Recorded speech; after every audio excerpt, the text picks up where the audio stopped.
الحمد لله وكفى وسلام على عباده الذين اصطفى أما بعد فأعوذ بالله من الشيطان الرجيم بسم الله الرحمن الرحيم قال الله تبارك وتعالى وأن ليس للإنسان إلا ما سعى وإن سعيه سوف يرى وقال النبي صلى الله عليه وسلم من طلب فقد وجد سبحان ربك رب العزة عما يصفون وسلام على المرسلين والحمد لله رب العالمين اللهم صل على سيدنا ومولانا محمد وعلى آل سيدنا ومولانا محمد وبارك وسلم اللهم صل على سيدنا ومولانا محمد وعلى آل سيدنا ومولانا محمد وبارك وسلم اللهم صل على سيدنا ومولانا محمد وعلى آل سيدنا ومولانا محمد وبارك وسلم. قرآن مجید میں اللہ رب العزت نے ارشاد فرمایا وَأَن لَيْسَ لِلْإِنسَانِ إِلَّا مَا سَعَى وَأَنَّ سَعْيَهُ سَوْفَ يُرَى وَأَنَّ سَوْفَهُ يَرَى. اور نبی علیہ السلام کے حدیث مبارکہ ہے من طلب فقط وجد من طلب فقط وجد.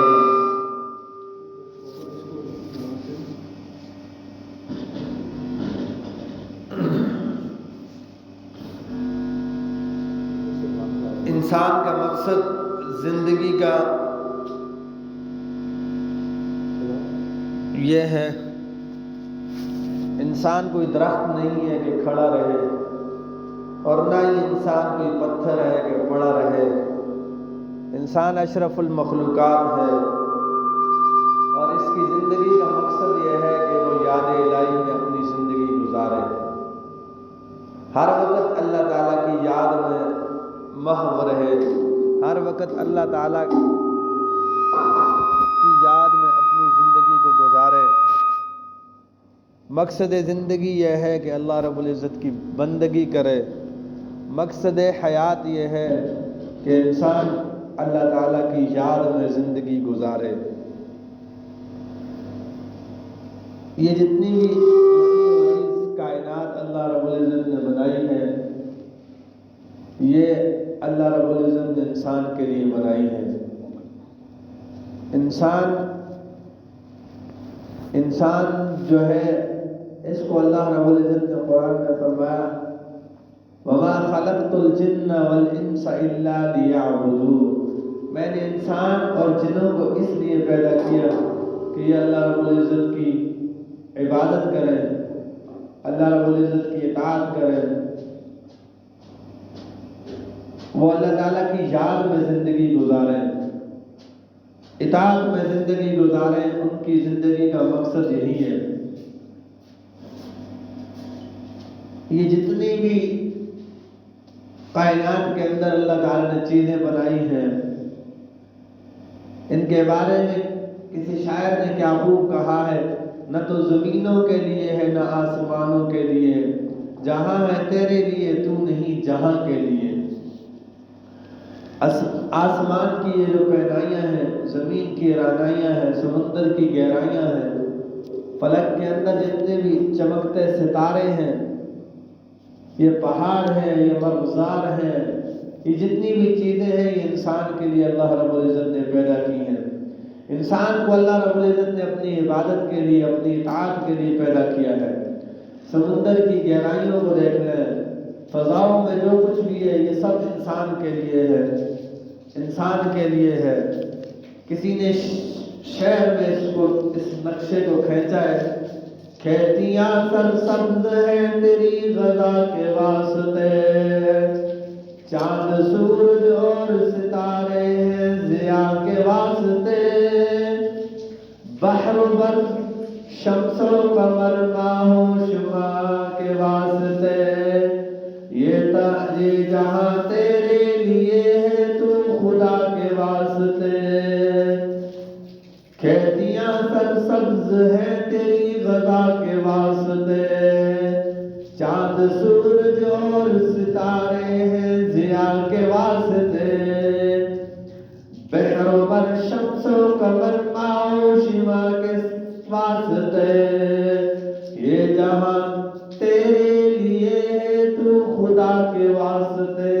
شاعر کہتا ہے کھیتیاں سرسبز ہیں تیری غذا کے لیے، چاند سورج ستارے یہ ضیاء کے واسطے ہے، روشنی کے لیے تیری، اور بحر و شمس قمر ہر چیز ماء و دن سال یہ سب کچھ تیرے لیے ہے اور تو اللہ کے لیے ہے، یعنی تو اللہ کی عبادت میں، اللہ کی یاد میں زندگی گزار۔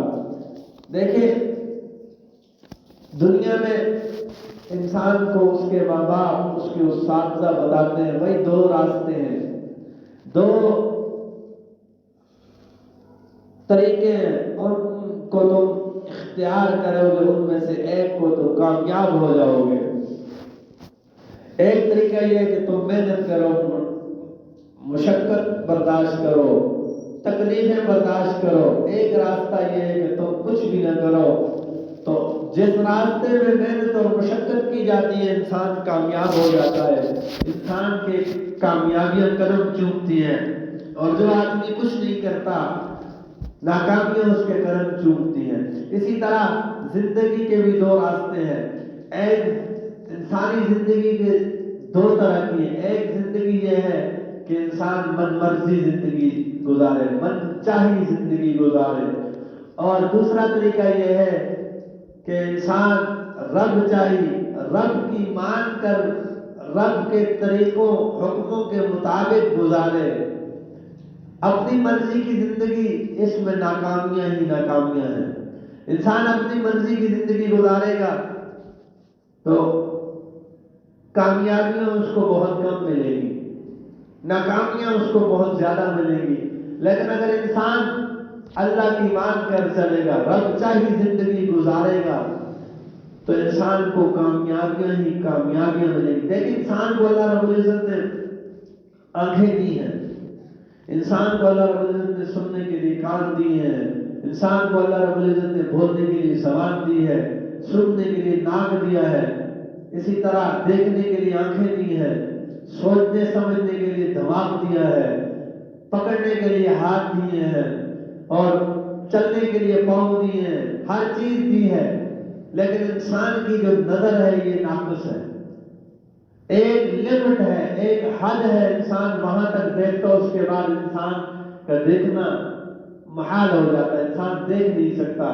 لیکن اللہ رب العزت کی ذات وہ ذات ہے جو انسانوں کو کیا زمین کی تہوں میں بھی کوئی چیز ہے تو اس کو بھی اللہ رب العزت دیکھ رہے ہیں۔ انسان دیکھے روشنی میں دیکھ سکتا ہے، اندھیرے میں دیکھ بھی نہیں سکتا۔ اب بلی جو ہوتی ہے یہ اندھیرے میں دیکھ سکتی ہے، روشنی میں اس کو صحیح نظر نہیں آتا۔ عقاب ہے، یہ کئی میلوں کے اوپر ہوتا ہے، کئی میلوں کی مسافت پر ہوتا ہے، یہ اپنے شکار کو دیکھتا ہے تو وہ اپنے شکار کو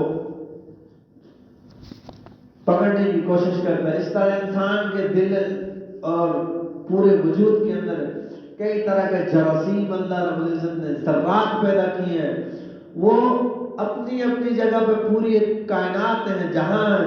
یہ بنانے کا مقصد کیا تھا اللہ رب العزت کا؟ مقصد یہ تھا کہ انسان سوچے سمجھے اور میری اطاعت میں، میری یاد میں زندگی گزارے۔ انسان کا سننا ناقص ہے، چیزوں کی آواز سنتے ہیں مگر ہر آواز نہیں سن سکتے۔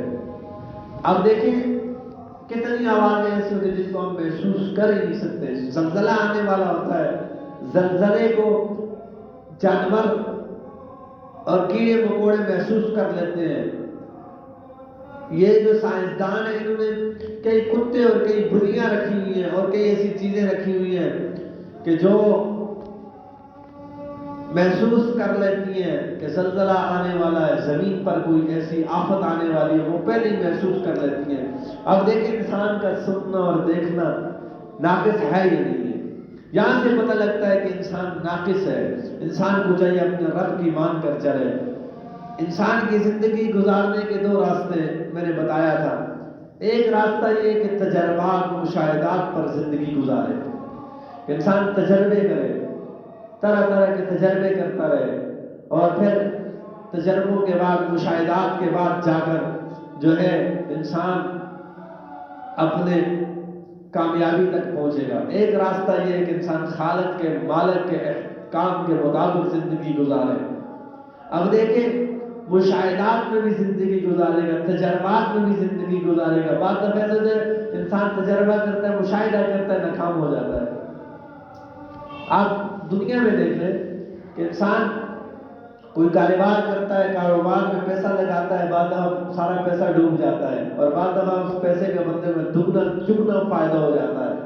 تو یہاں سے پتہ لگتا ہے انسان کی زندگی تجربات اور مشاہدات سے نہیں ہے، بلکہ رب خالق کی ماننے میں ہے۔ خالق کی مان کر چلے گا تو اس میں فائدہ ہوگا۔ پھر اس کے لیے ان چیزوں کے لیے علم کی ضرورت ہے، علم کی اہمیت بہت ضروری ہے۔ دین اسلام کے اندر علم سب سے زیادہ اہمیت کا حامل ہے۔ عرب کے جو لوگ تھے ان میں یہ نظریہ تھا کہ یہ لوگ جو ہے مشاہدات کرتے تھے، تجربات کرتے تھے، تجربات کے بعد یہ لوگ جو تھے فصیح اور بلیغ تو تھے، لیکن یہ علم کی حقیقت سے ناآشنا تھے۔ نبی علیہ السلام آئے اور نبی علیہ السلام نے فرمایا طلب العلم فریضۃ علی کل مسلم و مسلمہ، کہ علم کی طلب رکھنا، علم کی طلب کرنا، محنت کرنا ہر مرد اور عورت پر کے لیے ضروری ہے۔ اور فرمایا اطلب العلم من المہد الی اللحد، ماں کی گود سے قبر کی گود تک علم حاصل کرو۔ امام غزالی رحمۃ اللہ علیہ کا قول ہے علماء کے کلموں کی سیائیاں شہیدوں کے خون سے زیادہ قیمتی ہوتی ہیں۔ علماء کے علم یہ جو ہے شہداء کے خون سے زیادہ اہمیت رکھتے ہیں۔ یہاں سے پتہ لگتا ہے علم کی کتنی اہمیت ہے۔ اب یہ علم حاصل کیسے ہوتا ہے؟ علم حاصل کرنے کے لیے من طلب فقد وجد، جو طلب رکھے گا، محنت کرے گا، فقد وجد، وہی پائے گا۔ اس لیے ساری بات محنت کرنے کا مقصد یہ تھا کہ ہمیں محنت کرنی چاہیے، ہاتھ پر ہاتھ رکھ کر بیٹھ نہیں جانا چاہیے، بلکہ محنت کرنی چاہیے۔ نبی علیہ السلام نے فرمایا من طلب سحر اللیالی، جو طلب رکھتا ہے، محنت کرتا ہے، اس کو چاہیے راتوں کو بھی اٹھے، اللہ کی محبت ایسے ہی مل جائے گی۔ امام شافعی رحمۃ اللہ علیہ کے بارے میں آتا ہے کہ امام شافعی رحمۃ اللہ علیہ 13 سال کی عمر میں قرآن کے تمام علوم سے واقف ہو چکے تھے، تمام علوم حاصل کر لیے۔ آج ہمارا 13 سال کا بچہ اس کو صحیح طریقے سے ہوش بھی نہیں ہوتی، اس کو دنیا کی خبر نہیں ہوتی، اور امام غزالی رحمۃ اللہ علیہ اور امام شافعی رحمۃ اللہ علیہ کو دیکھ لیجئے۔ پھر اس کے بعد دیکھیں محمد بن قاسم محنت کی، اپنی زندگی کو کھپایا، تو محمد بن قاسم 17 سال کی عمر میں آپ کے کراچی بیبل کو فتح کرتا ہے۔ وجہ کیا تھی؟ اس کے اندر طلب اور محنت تھی۔ کامیابی زندگی گزارنا آج ہمارے نوجوانوں کے اندر یہ شوق نہیں ہے، یہ ذوق نہیں ہے۔ آج ہمارے نوجوان اس چیز سے ناواقف ہیں۔ حضرت عبداللہ بن مبارک رضی اللہ عنہ کا، عبداللہ بن مبارک رحمۃ اللہ علیہ کے بارے میں آتا ہے محنت کی تھی الحمدللہ، تو 40,000 سے زائد لوگ ان سے علم حاصل کرتے تھے۔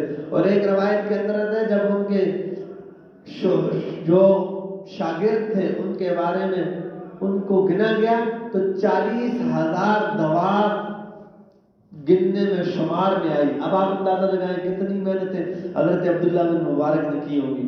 پھر اسی طرح ایک محدث کے بارے میں آتے ہیں کہ اتنی کتابیں لکھی کہ ان کی اگر پوری زندگی کتابوں کو ان کی زندگی پر تقسیم کیا جائے تو روزانہ 10 ورقے لکھنا، صفحے لکھنا بنتا ہے۔ اب آپ اندازہ لگائیں کتنی محنت کی ہوگی۔ آج ہم محنت ہی نہیں کرتے، انسان محنت کرتا ہے اس کو سب کچھ مل جاتا ہے، اور جو محنت نہیں کرتا ہاتھ پہ ہاتھ در کے بیٹھ جاتا ہے اسے کچھ بھی نہیں ملتا۔ آپ اندازہ لگائیں، یہ جو کسان ہوتے ہیں یہ محنت کرتے ہیں، یہ بیج کو زمین میں بوتے ہیں، پھر محنت کرتے ہیں، اپنی زمین پر محنت کرتے ہیں، جتنی بھی جڑی بوٹیاں، فاسد جڑی بوٹیاں اس کے اندر اگ جاتی ہیں ان کو ختم کرتے ہیں، ان کے اوپر اسپرے کرتے ہیں، کھاد ڈالتے ہیں، طرح طرح کی مشقتیں محنتیں کر کے ان کو بعد میں ان کا جو ہے فصل ملتی ہے۔ اگر وہ کہیں نہیں جی میں نے تو بیج بو دیا ہے، ٹھیک ہے اب 4-5 مہینوں بعد مجھے فصل مل جائے گی، ایسے فصل نہیں ملتی، اس کے لیے محنت کرنی پڑتی ہے، کھیت کو بنانا پڑتا ہے، کھیت کے اوپر محنت کرنی پڑتی ہے، تب جا کے اچھی فصل ملتی ہے۔ اسی لیے کہا گیا کہ محنت کے بارے میں فرمایا عمل سے زندگی بنتی ہے جنت بھی جہنم بھی، یہ خاکی اپنی فطرت میں نہ نوری ہے نہ ناری ہے۔ عمل ضروری ہے، عمل کے لیے محنت ضروری ہے۔ صحابہ کرام کو دیکھیں، ہم تو خوش قسمت لوگ ہیں کہ ہمیں اپنے ماں باپ کی گود میں ایمان جیسی نعمت ملی، ہمیں محنت کرنے کی ضرورت نہیں پڑی۔ جن لوگوں نے اس ایمان کو لینے کے لیے محنت کیے، مجاہدے کیے، تکلیفیں برداشت کی، طرح طرح کی پریشانیاں برداشت کی، ہر طرح کے جو ہے صحبتیں اور مشقتیں برداشت کی اور اس ایمان کو حاصل کیا، ان سے جا کر پوچھے۔ بلال حبشی رضی اللہ تعالیٰ عنہ کے بارے میں آتا ہے اس ایمان کے لیے اتنی مشقتیں اور محنتیں برداشت کی کہ مکے کی گلیوں میں گھسیٹا جاتا تھا، ان کے جسم پر انگارے رکھے جاتے تھے۔ یہ ایمان کی دولت ہمیں ماں باپ کی قدموں سے مل گئی ہے، ماں باپ کی گود سے مل گئی ہے، ہمیں اس کی قدر نہیں ہے۔ اگر یہ محنت سے ملا ہوتا پھر ہمیں پتا ہوتا کہ یہ کتنی بڑی نعمت ہے۔ حضرت خباب رضی اللہ تعالیٰ کے بارے میں آتا ہے، ایک دفعہ حضرت عمر رضی اللہ تعالیٰ کے پاس آئے، اس وقت عمر رضی اللہ تعالیٰ امیر المؤمنین تھے، تو حضرت عمر رضی اللہ تعالیٰ نے فرمایا یہ ہمارے خباب آئے ہیں، ہمارے قبیلے کے سردار ہیں۔ حضرت خباب رضی اللہ عنہ آئے، خباب رضی اللہ عنہ آ کر بیٹھے، فرمایا خباب یاد کرو، کوئی ایسا واقعہ سنا دو کہ جب تم نے ایمان لایا تم نے کتنی محنت کی، کتنی مشقتیں برداشت کی۔ تو حضرت خباب رضی اللہ عنہ نے فرمایا اے امیر المؤمنین، جب میں نے ایمان لایا تھا اس وقت مجھے اتنی مشقتوں میں ڈالا گیا، اس ایمان کے لیے میں نے اتنی محنتیں کی، اتنی مشقتیں برداشت کی، اتنی تکلیفیں برداشت کی کہ لوگ میرے کمر کے اوپر انگارے رکھتے تھے، وہ انگارے میری چربی پگھلتی تھی جو اس سے بجھ جایا کرتے تھے۔ یہ ایمان کی اتنی بڑی نعمت ہے، آج اس کی قدر نہیں ہے۔ ہم اللہ کی یاد کو حاصل کرنے کے لیے محنت نہیں کرتے، دنیا کے لیے محنت کر رہے ہیں، دنیا کے کاموں کے لیے محنت کر رہے ہیں، دنیا کے لیے روپے پیسہ کمانے کے لیے محنت کر رہے ہیں، لیکن اللہ کو حاصل کرنے کے لیے، اللہ کی محبت کو حاصل کرنے کے لیے محنت نہیں کر رہے۔ کل اللہ تعالیٰ نے یہی پوچھ دیا، تم دنیا کمانے کے لیے راتوں کو بھی جاگا کرتے تھے، روپیہ پیسہ کمانے کے لیے تم کئی راتیں جاگا کرتے تھے، تم نے میری محبت میں میری معرفت کو حاصل کرنے کے لیے کتنی محنت کی، کتنی مشقت کی۔ اسی لیے کسی نے کیا خوب کہا ہے، محنت میں عظمت ہے، محنت کرنے والا آدمی وہ آدمی کامیاب ہوتا ہے، جو آدمی ہاتھ پہ ہاتھ در کے بیٹھ جائے اس بندے کو ناکامیاں ہی ملتی ہیں۔ اس لیے محنت کرنی پڑتی ہے۔ اگر آپ چاہتے ہیں کہ اللہ تعالیٰ کی یاد والی زندگی مل جائے تو اس کے لیے ذکر کی محنت کرنی پڑے گی۔ ذکر کی محنت کے بغیر آپ کہیں کہ آپ کو اللہ کی معرفت مل جائے گی، اللہ تعالیٰ کی محبت مل جائے گی، تو یہ بہت مشکل ہے، بہت مشکل ہے۔ صحابہ کرام کو دیکھیں، یہ وہ لوگ تھے کہ قرآن میں اللہ نے فرمایا رجال لا تلہیہم تجارت ولا بیع عن ذکر اللہ، یہ وہ لوگ ہیں، یہ ایسے جوان مرد لوگ ہیں کہ ان کی تجارت ان کو اللہ کی یاد سے غافل نہیں کر سکتی۔ آج ہم دنیا کے لیے محنت کر رہے ہیں، دنیا میں محنت کی، لوہے کو آسمان میں اڑا لیا، جہاز بنا کر اس کو آسمان میں اڑا لیا، ہواؤں میں اڑا لیا، بڑے بڑے سمندروں کے اوپر جہازوں کو چلا لیا، لیکن اپنے وجود پر محنت کرنا چھوڑ دی۔ دنیا میں تو محنت کر رہے ہیں، لکڑی سے کیا کیا نمونے تیار کر لیتے ہیں، لیکن اپنے وجود پر محنت کرنا چھوڑ دیا، جس کی وجہ سے آج ہم غافل ہو گئے۔ اللہ نے قرآن میں فرمایا وَمَا خَلَقْتُ الْجِنَّ وَالْإِنسَ إِلَّا لِيَعْبُدُونِ، نہیں میں نے پیدا کیا انسانوں اور جنوں کو مگر اپنی عبادت کے لیے۔ یہاں پر علامہ آلوسی رحمۃ اللہ علیہ یا امام غزالی رحمۃ اللہ علیہ فرماتے ہیں اس آیت کی تفسیر میں کہ الا لیعبدون کا مطلب ہے الا لیعرفون، تاکہ وہ اللہ کو پہچان جائے۔ اللہ کی پہچان ایسے نہیں ملتی، اللہ کی پہچان کے لیے محنت کرنی پڑتی ہے۔ انبیاء کو دیکھیں، انبیاء نے کتنی محنتیں کی، کتنی مشقتیں برداشت کی، طرح طرح کی صعوبتیں برداشت کی، پھر اللہ رب العزت نے انبیاء کو، حالانکہ انبیاء تو کامیاب لوگ تھے، وہ تو ناکام تھے ہی نہیں، لیکن اللہ رب العزت نے ان کے لیے رضاعت کے اعلان کیے۔ اللہ رب العزت نے امت کو بتلانا تھا کہ تم بھی محنت کرو، مشقت برداشت کرو، محنت میں عظمت ہے۔ اگر کوئی بندہ محنت نہ کرے، پورا سال سکول کالج یونیورسٹی نہ جائے، مدرسے میں نہ پڑھے اور سال کے بعد کہے میں اچھے نمبرات کے ساتھ پاس ہو جاؤں گا، اس جیسا بیوقوف آدمی کوئی نہیں ہوگا۔ محنت کرنی پڑتی ہے۔ ایک آدمی پورا مہینہ کام نہ کرے، کام کرے ہی نہ، فیکٹری کے اندر جا کر جو ہے مزدوری کرے ہی نہ، اور ایک مہینے کے بعد کھڑا ہو جائے جا کر مینیجر کو، جی ایم کو کہے مجھے تنخواہ دو، وہ کہے گا بھائی بیوقوف آدمی، تم نے تو پورا مہینہ کام نہیں کیا، گھر بیٹھے رہے اور مجھ سے تم جو ہے تنخواہ مانگ رہے ہو، کس بات کی تنخواہ مانگ رہے ہو، تم نے تو محنت کی ہی نہیں۔ آپ اندازہ لگائیں، ایک عارضی مالک ہے، وہ بغیر محنت کے کچھ نہیں دیتا، تو ایک جو خالق کائنات ہے، جنہوں نے پوری کائنات کو بنایا ہے، وہ بغیر محنت کے انسان کو کچھ دے گے؟ بغیر محنت کیے کچھ بھی نہیں ملتا، انسان کو محنت کرنی پڑتی ہے۔ اللہ کی یاد کو حاصل کرنا ہے، اللہ تعالیٰ کی یاد والی زندگی کو حاصل کرنا ہے، اس کے لیے محنت کرنی پڑے گی۔ آپ اندازہ لگائیں، ایک مزدور ہے، صبح آ کر چوک میں کھڑا ہو جاتا ہے، چوک میں کھڑا ہوتا ہے سارا دن، اگر چوک میں کھڑا رہے اور کہے مجھے شام کو کوئی مجھے جو ہے دیہڑی دے دے گا، تو لوگ اس کو کہیں گے بیوقوف آدمی، تو دیہڑی لگاتا ہے نہیں ہے اور تجھے کوئی پیسے دے گا؟ کوئی پاگل آدمی ہوگا جو تجھے جو ہے پیسے دے گا؟ پہلے جا کر مشقت تو کرو، محنت تو کرو، پورا دن کام تو کرو، پھر تمہیں جو ہے وہ بندہ دہاڑی دے گا جس کا تم نے کام کیا۔ اور ہم بھی یہ سمجھ رہے ہیں، ہم نے یہ دل میں یہ یقین بٹھا لیا ہے کہ ہم محنت کریں گے نہیں، نماز پڑھیں گے نہیں، اعمال کریں گے نہیں اور جنت مل جائے گی۔ بغیر محنت کے جنت بھی نہیں ملے گی، بغیر محنت کے کچھ نہیں ملنا، ناکامی ملے گی۔ اس لیے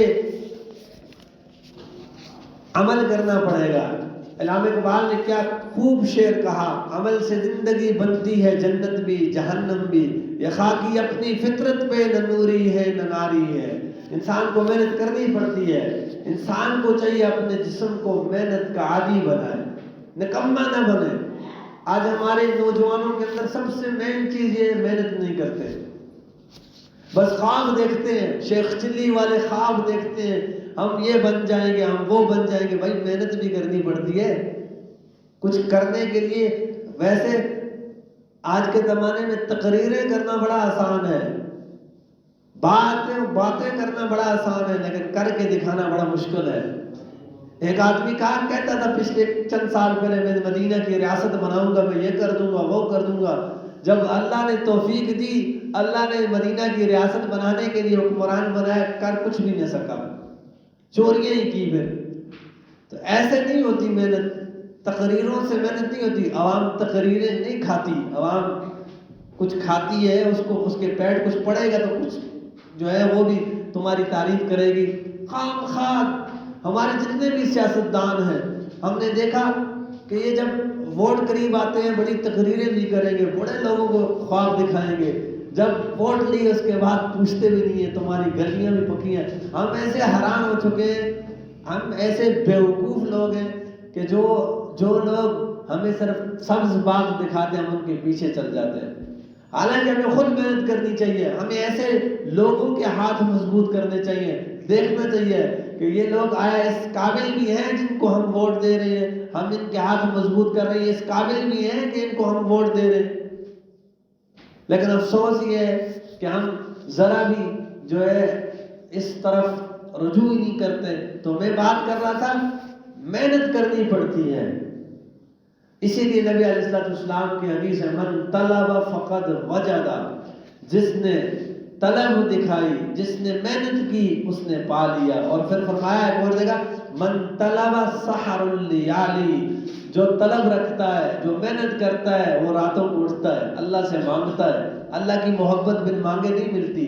دنیا کی ساری چیزیں بن مانگے مل سکتی ہیں، دنیا کی ساری نعمتیں بن مانگے مل سکتی ہیں، بن محنت کے مل سکتی ہیں، لیکن اللہ تعالیٰ کی محبت بن محنت کے بن مانگے نہیں ملتی. طلب دکھانی پڑے گی، محنت کرنی پڑے گی، ذکر کے رگڑے کھانے پڑیں گے، پھر جا کے اللہ کی معرفت ملتی ہے، اللہ کی محبت ملتی ہے. ایسے ہی نہیں مل جاتی کہ آج جی تم نے بڑا جو ہے نا کام کیا، تمہیں ہم جو ہے معرفت الہی دے دیتے ہیں. اس کے لیے انسان کو محنت کرنی پڑتی ہے. تو اس لیے کوشش کریں، اگر دل بنانا ہے، اس دل کو بنانا ہے تو اس کے لیے ذکر کی محنت کرنی پڑے گی. ذکر فکر کی محنت کریں گے تو یہ دل بنے گا، ورنہ یہ دل بگڑ جائے گا، اور جب دل بگڑ جاتا ہے تو پورا وجود بگڑ جاتا ہے. اسی لیے کہا یہ دل کی بستی بستے بستے بستی ہے. یہ دل کی جو بستی ہے ایسی نہیں بس جاتی، اس کو بسانا پڑتا ہے. آج ہم دنیا کے لیے محنت کر رہے ہیں، دنیا کی جو ہے بستیوں کو اور کالونیوں کو آباد کرنے کے لیے محنت کر رہے ہیں، لیکن اس دل کی بستی کو نہیں بسا رہے. حضرت اشرف علی تھانوی صاحب فرماتے ہیں کہ جب انسان کے دل میں اللہ کی محبت آ جاتی ہے تو اس کو قرآن پاک کی ایک آیت ہے، فرمایا اس کے اندر یہ ہے کہ جب حکمران کسی قریے میں کسی بستی میں داخل ہوتے ہیں وَجَعَلُوا عِزَّةَ أَهْلِهَا أَذِلَّةً، جو عزت دار لوگ ہوتے ہیں ان کو ذلیل کر دیتے ہیں.